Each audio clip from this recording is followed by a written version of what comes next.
Hi, I'm Dr. Muhammad Idris, cardiac surgeon from SIMS Hospital. If you have been walking for 500 meters or 20 minutes and off late you're not able to walk same amount of distance because of a chest pain or breathing difficulty, there is high probability that you could have some amount of cardiac diseases. So this is an opportunity to check your valve as well and make sure your valves are normal. Visit the camp and get benefit of it. I am Dr. Ravi Kiran, consultant in diabetes and endocrinology at SIMS Hospital, Chennai. We are conducting a special camp at Andaman on 19th of October, Saturday. So those who are having problems related to diabetes, thyroid, parathyroid, adrenal, pituitary are welcome. So if any critical issues are there, we can discuss and try to resolve it.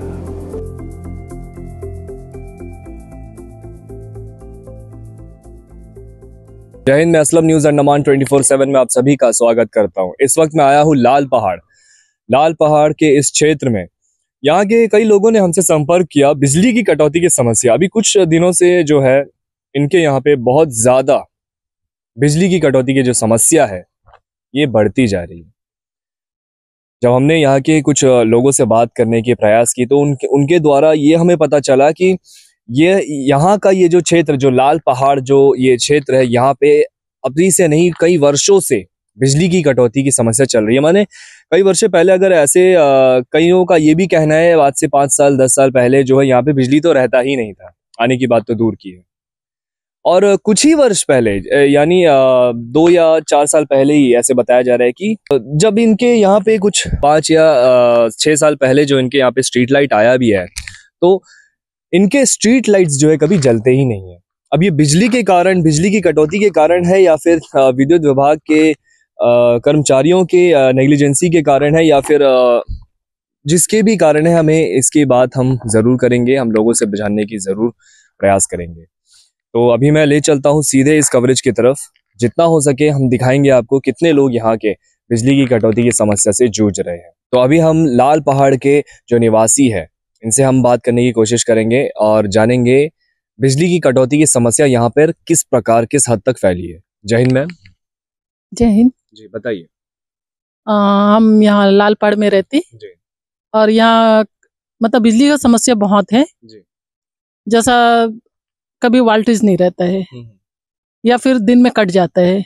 ये दिन में कितना बार जाता है? मतलब दिन में कोई बोल नहीं सकते हैं। जैसा आधा घंटा के लिए जाता है, फिर थोड़ा उनके बाद फिर आता है, फिर चले जाता है, कभी 1 घंटा के लिए कट जाता है। हाँ, और रात में भी यही प्रॉब्लम है। रात में मतलब पूरे समय बिजली, मतलब ज्यादातर बिजली रहता है या नहीं रहता है? नहीं रहता, कभी रहता है, ज्यादातर नहीं रहता है, क्योंकि रात में कट जाता है, वोल्टेज नहीं रहता। और सबसे बड़ा प्रॉब्लम तो ये है कि हमारा स्कूल है डॉन बॉस्को स्कूल, वहाँ में मतलब दिन में करंट नहीं रहता। डॉन बॉस्को स्कूल ये पीछे आप जो हाँ वहाँ पे है। जी जी। हाँ, तो मतलब ऐसा होता है बरसात का समय, ऐसा होता है अंधेरा रहता है और बच्चों को कुछ दिखता भी नहीं, बहुत मुश्किल होता है जी। मतलब रहता ही नहीं है करंट, बिल्कुल नहीं रहता। तो बच्चों को इस पे काफी दिक्कतें आती होगी पढ़ाई? हाँ, बहुत समस्या है, क्योंकि दिखता नहीं, अंधेरा रहता है, पढ़ाई रुक जाता है उसके कारण। हम और भी लोगों से बात करने की कोशिश करेंगे, जानने की कोशिश करेंगे कि लाल पहाड़ के ये जो क्षेत्र है यहाँ पे बिजली की कटौती की समस्या किस प्रकार जो है लोगों को परेशान कर रही है। तो लाल पहाड़ के हम एक घर पे आप पहुंचे हैं, इनसे हम जानने की कोशिश करेंगे बिजली कटौती की समस्या इन्हें कितनी है। जय हिंद मैम, बताइए। हाँ, करंट तो सुबह से शाम हो जाता, रहता नहीं। हाँ, करंट तो शाम को जाएगा होने से रात को भी 9 बजे 10 बजे कटता, कटिंग पूरा होता है। ये दिन भर जाता है? हाँ, करंट तो ये दिन में कितने बार जाता है, कुछ हिसाब है इसका? उसका हिसाब तो नहीं है, लेकिन थोड़ा आधा घंटा 1 घंटा के अंदर में कटती रहता है। ऐसा कटते रहता है? हाँ, कटते रहता है।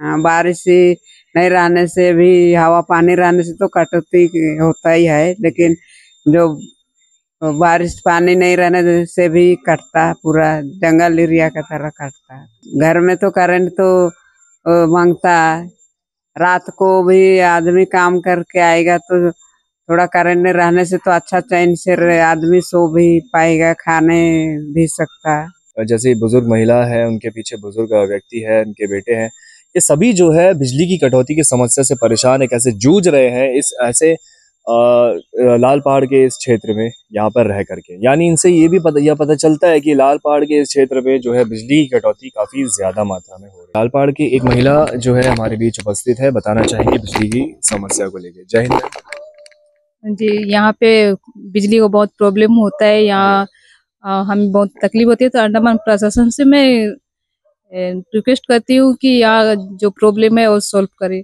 प्लेन देते तो आते हैं, ठीक करते हैं, फिर चले जाते, फिर वैसे ही रहता, कुछ पता नहीं चलता कहाँ पे लाइन क्या हुआ क्या नहीं हुआ। उसमें जैसा हमारा ये बिजली दिन भर रहता है या फिर नहीं रहता है? यहाँ पे कैसा होता है? तो जैसा बरसात का मौसम में मतलब उन लोग भी पूरा करने का कोशिश करते हैं, नहीं ऐसा बात नहीं है, रहता है, बट वोल्टेज धीम रहता है। और जितने समय भी रहता है आपका कहना है कि वोल्टेज एकदम डाउन रहता है? हाँ, मतलब कभी फुल फोर्स में आएगा वोल्टेज या तो फिर एकदम डाउन रहेगी। फ्रिज वगैरह जो है ना वो बिल्कुल चलता नहीं है। और वॉशिंग मशीन तो चलता ही नहीं बिल्कुल। इसका जिम्मेवारी तो उन्हीं लोग देना चाहिए कि हम तो बड़ी मुश्किल से थोड़ा पैसा जमा करके खरीदते हैं, पर हमें जब यूज करते हैं तो यूज होता नहीं है। जैसे हम कुछ इतना दिन भर मेहनत करने के बाद में लेके आते हैं मच्छी वगैरह, वो भी खराब हो जाते हैं, फ्रिज बंद हो जाते हैं वोल्टेज नहीं होने के कारण से। हम विद्युत विभाग से यही चाहते हैं अंदर से कि वोल्टेज हमें बराबर बिजली मिलना चाहिए। कंप्लेन देते हैं तो आके करते हैं, उनका भी कोई गलती नहीं है, आके देखते हैं। हाँ, पर उनको भी पता नहीं चलता, लाइन बहुत लंबा है ना, तो कहाँ पे फॉल्ट है, कहाँ पे क्या है। लाल पहाड़ के जो क्षेत्र के युवा है वो भी हमारे बीच मौजूद है, बताना चाहेंगे बिजली की कटौती की समस्या को लेकर। जय हिंद। जय हिंद। यहाँ पे बिजली की समस्या होती रहती है हमेशा। यहाँ पर करंट तो बार बार आता जाता रहता है सुबह के टाइम पे। ये दिन भर होता है? हाँ, दिन भर होते हैं बराबर, मतलब 1 घंटे के इंटरवल पे हमेशा आता जाता रहता है। कुछ 15 मिनट के लिए तंग करता है, फिर चला जाता है। तो यहाँ पे हम लोग युवाओं को तो प्रॉब्लम है, जो लोग पढ़ रहे हैं लिख रहे हैं उनको शाम को सुबह तो वो लोग अपनी कॉलेज ले जाते हैं, फिर वापस आके अपने स्टडीज या प्रोजेक्ट जो भी काम उम करना रहता है उन्हें उसकी दिक्कत होती है, क्योंकि बिजली के बिना तो कुछ होगा नहीं। करंट रहता है पर कुछ उसका उपयोग हम ले नहीं पाते हैं, क्योंकि वोल्टेज का बहुत कमी होता है। अच्छा, बिजली रहती है लेकिन वोल्टेज का कमी के कारण आप कुछ भी उपकरण यूज नहीं कर पाते हैं? जी हाँ, क्योंकि और खतरा भी रहता है, वोल्टेज लो होने पर क्या करेंगे, पंखा नहीं चला सकते, कुछ हो गया तो वोल्टेज के कारण मतलब इलेक्ट्रॉनिक सामान हमने जितने भी है उसका नुकसान होने का खतरा भी बढ़ जाता है। बिजली की कटौती मिनिमम रखे और मतलब वोल्टेज उतने का प्रॉब्लम उतना हो ना हमें, जिससे वजह से हमारे उपयोग जो भी है घर पर वो सब खराब ना हो। तो क्या है, वो तो हमें खरीद के देंगे नहीं, हमें दोबारा खुद ही अपने पैसे से वो चीज़ सारा कुछ लेना पड़ेगा। जैसा कि आपने सुना इस युवा के द्वारा भी कि बिजली की कटौती के कारण इनके उपकरण और सभी चीजें जो है खराब हो जाते हैं लो वोल्टेज के चलते में भी। हम आगे और भी लोगों से बात करने के प्रयास करेंगे। तो हमारे बीच उपस्थित है लाल पहाड़ के युवा वर्ग के सभी लोग और इनसे हम जानने की कोशिश करेंगे बिजली की कटौती की समस्या लेकर के इन्हें कितनी प्रॉब्लम है। जैसे कि आप देख रहे हैं कि सभी यहाँ पर मौजूद है, एकत्रित हुए हैं अपने इन समस्याओं को बताने में। जय हिंद। नाम अखिलेश है। हमारे यहाँ बिजली के पीछे घर में थोड़ा प्रॉब्लम होता। अभी मोटर से पानी उनी भरते हैं, उसका पीछे प्रॉब्लम होता। यानी आप मोटर से पानी चढ़ाते हैं? हाँ, करंट चले जाता है, उसका पीछे पानी का दिक्कत होता। अब बताइए। ये हमारे घर में बहन भाई लोग स्कूल पढ़ते हैं, अब पढ़ाई करंट चले जाने से पढ़ना नहीं होता है, तो उनके पास भी एक बहाना हो जाता है कि मतलब करंट नहीं है तो नहीं पढ़ना है। ऐसा करंट का बहुत दिक्कत है। बताइए। हमारे यहाँ मम्मी जो है खाना बनाती है, उस समय करंट चले जाता है तो उनको बहुत दिक्कत होता है। और अभी के राशन कार्ड पे मिट्टी का तेल नहीं दिया जाता है, इससे बहुत दिक्कत होती है उनको भी खाना बनाने के लिए।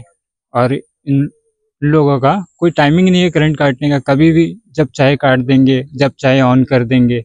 बहुत सही बात की। जैसे कि अभी बत्ती तेल जो केरोसिन ऑयल है वो भी नहीं मिलता है, और जिसके कारण ये जो कुप्पी बत्ती है दूसरी बत्ती है वो भी सही से जला पाए। और दूसरे युवा के तरफ हम बढ़ते हैं। जय हिंद। बताइए जी। मेरा नाम प्रणव मिंज है जी। हम स्कूल जाते हैं, शाम को करंट चले जाने से हम लोग पढ़ाई में दिक्कत आता है, तो उसके पीछे हम लोग पढ़ नहीं पाते हैं। हम लोग बिल बराबर भरते हैं फिर भी करंट चले जाता है, तो उसके पीछे हम पढ़ाई कर नहीं पाते हैं। आप अंडमान प्रशासन और विद्युत विभाग से क्या चाहते हैं?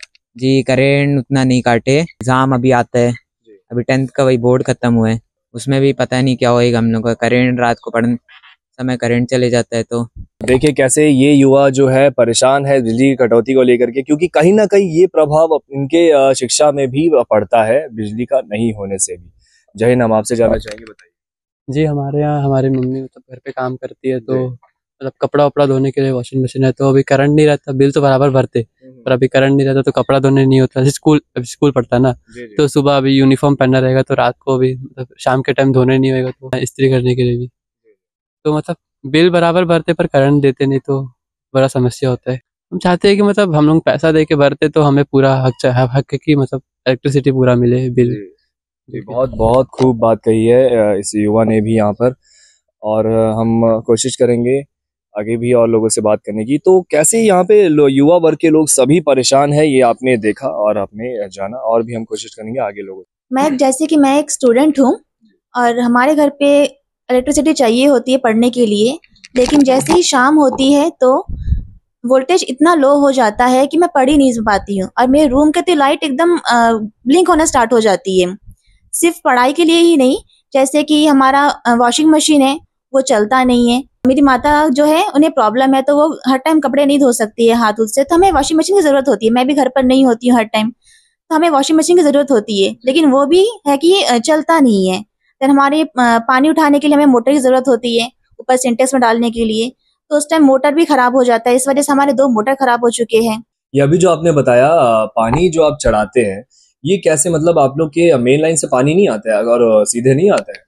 जी नहीं, हमारे सीधा पानी नहीं आते। हम पहले हमारा एक सिंटेक्स है, हम उसमें भरते हैं, देन उसके बाद उससे ट्रांसफर करते हैं, क्योंकि पानी का स्पीड तो इतना है नहीं कि डायरेक्ट हम मेन लाइन से ऊपर चढ़ा दे, इतना स्पीड तो पानी पे है नहीं। तो हमें यहाँ पे एक जगह भरना पड़ता है, फिर वहां से हम दूसरी जगह ट्रांसफर करते हैं। खाने का हो, फैमिली को एक साथ में आधा घंटा के लिए लाइन खोल देते हैं, लाइन खोल के उस लोग चले जाते हैं। तो 6 फैमिली को एक साथ खोलने से कहाँ से उतना पानी होगा? तो हम लोग ऐसा भी मुश्किल से 500 550 लीटर ही पानी मिलते हैं, उसलिए 3 आदमी का खाना धोना नहाना ये सब करना पड़ता है। लेकिन हम मेरा तबीयत खराब है करके हम पानी उठाने नहीं सकती, तो मोटर चला के मेरा घर का अंदर ऊपर सारा जगह में पानी चढ़ाने पड़ता। तो क्या करें, वोल्टेज का पीछे हम ना पानी उठा नहीं सकते। मेरा 2 मोटर खराब हो गया, मेरा वॉशिंग मशीन भी खराब है, घर में मिक्सी चलाने नहीं सकती, वो भी खराब हो गया बीच में। तो क्या बोलेगा, मतलब हफ्ता में 2-3 बार फोन करना पड़ता है ऑफिस में, फिर भी उन लोग कभी कभी आते, क्या ठीक करते पता नहीं, उन लोग भी मालूम नहीं होते कहाँ में फॉल्ट है। तो क्या बताए, सुबह शाम रात को हर टाइम हम हफ्ता में फोन करती है, लेकिन उन लोग आते हैं, आके चेक करके चले जाते, कभी ठीक होता कभी नहीं होता। ठीक होने के बाद 2 दिन ठीक रहता, फिर ऐसा ही हो जाता, लो वोल्टेज, कुछ दिखाई नहीं देता। खाना तरकारी बनाने के लिए भी प्रॉब्लम होता है, दूसरा कुछ काम करने के लिए भी प्रॉब्लम होता है। जैसे कि हमारे घर पे इन्वर्टर है, उस कोने पे एक घर है, उसके घर पे इन्वर्टर है, बाकी किसी के घर पे इन्वर्टर नहीं है यहाँ पर उतना। तो हम तो कैसे भी इन्वर्टर चला के 2-3 घंटे के यूज कर लेते हैं, लेकिन बाकी तो फैमिली वैसा यूज नहीं कर पाते हैं। उनके घर पे भी बच्चे हैं, वो भी पढ़ाई लिखाई करते हैं, स्कूल जाते हैं, तो इलेक्ट्रिसिटी की बहुत समस्या है। अच्छा, ये जो इन्वर्टर आप चलाते हैं, आपको बैकअप अच्छा मिल जाता है? जी नहीं मिलता है, एटलीस्ट एक 2 to 3 आवर्स के मिलता है, उसके बाद तो वापस उसका तो उसने इन्वर्टर को चार्ज होने के लिए भी तो इलेक्ट्रिसिटी की जरूरत पड़ती है ना, तो उसके लिए भी तो हमें इलेक्ट्रिसिटी चाहिए। तो अगर वही नहीं मिलता है तो वहाँ बैकअप कहाँ से मिलेगा, उसका भी कुछ मतलब समस्या है उसका भी। और जैसे कि सिर्फ शाम को ही नहीं, जैसे अभी आप देखिए आस्ते आस्ते वोल्टेज फैन का जो पत्ती आप वो गिन सकेंगे, ऐसा वोल्टेज लो हो जाता है, लाइट एकदम डिम हो जाता है। ये सिर्फ शाम के वक्त ही नहीं होते, दिखाई देगा सवेरे 3 बजे शुरू हो गया है, देन रात के 12 बजे शुरू हो गया है, मतलब कोई भी टाइम ऐसा होते रहता है और कंटिन्यूअसली होते रहते हैं। हम अगर इलेक्ट्रिसिटी ऑफिस में फोन करते हैं तो वो मतलब फोन रिसीवर से हटा के रख देते हैं, फोन उठाते नहीं है। अगर हम तब भी कहीं किसी और का नंबर में ट्राई करते हैं तो वो बोलते हैं हाँ कल आएंगे आ जाएंगे, यही करते रहते हैं, वो आते भी नहीं है ठीक करने के लिए। अगर आते भी थे कुछ करते ही नहीं है, ऐसे ही चले जाते हैं, वहाँ खराब है यहाँ खराब है बोल बोल के चले जाते हैं, कुछ ठीक भी नहीं करते हैं। हम यही चाहते हैं कि हमारे एरिया पे इलेक्ट्रिसिटी की सुविधा अच्छी से अच्छी दी जाए, क्योंकि यहाँ पे बच्चे हैं पढ़ने के लिए, तो उनकी पढ़ाई नुकसान होती है हर वक्त। और जल्द से जल्द यहाँ की मतलब जो इलेक्ट्रिसिटी की प्रॉब्लम है, हमारे यहाँ पे एक नया ट्रांसफार्मर डाल देने से ये बिजली का जो समस्या है वो समाधान हो जाएगा इतना फैमिली के लिए। वही मैं भी वही कह रही हूँ कि जैसे कि यहाँ पे एक ट्रांसफार्मर का लगा दिया जाए तो सभी फैमिलीज के लिए मतलब प्रॉब्लम जो है वो ठीक हो जाएगी। बहुत बहुत शुक्रिया आपका हमारे चैनल के समक्ष जो है अपनी बात को रखने के लिए।